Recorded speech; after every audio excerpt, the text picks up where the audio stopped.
Hello and welcome to Video Revealed. I'm Colin Smith. I wanted to share a fantastic resource with you about proxies. Now, for your casual YouTube user, you right-click on something and you just make a bunch of proxies, and it usually works. In the professional environments, when you're dealing with things like different camera formats and productions, and maybe you're receiving things called ALE files and all of that stuff, it's way more complicated. And to be quite honest, that kind of stuff isn't fun for me to do. So I reached out to a bunch of my colleagues and I had questions because I was running into issues making this tutorial.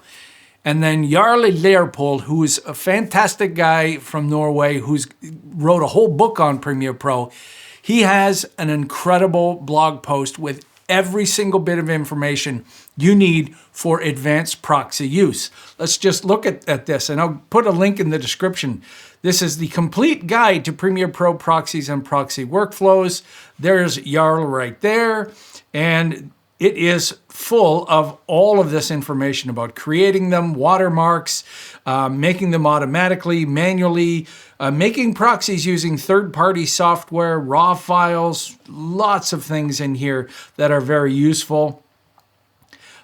Things like creating the little badge, keyboard shortcuts, and some stuff that's really important like limitations, audio channels that must match, non-standard frame rates,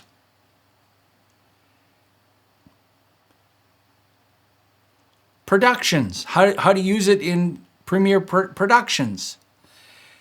There's even a couple of videos in here like how to make proxies for vertical video.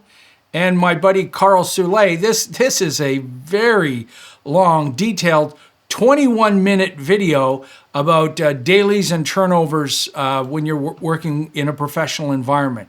Attaching proxies, reconnecting proxies. Bottom line is, this is the place to go for information. It's great to have it bookmarked, so if you change your workflow in the future and something's broken, there's a good chance come here and check this out. And Jarle is the guy. I mean, he deals in a broadcast and film production world every day. That's his job.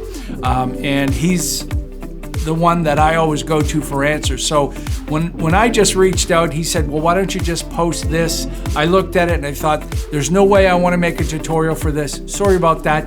Just go here because this is way better than anything I could ever do. Till next time, I'm Colin Smith, and it's my job to realize that I can't do everything and point you into a direction where it makes sense for you to go and look for the most relevant information on proxy workflows.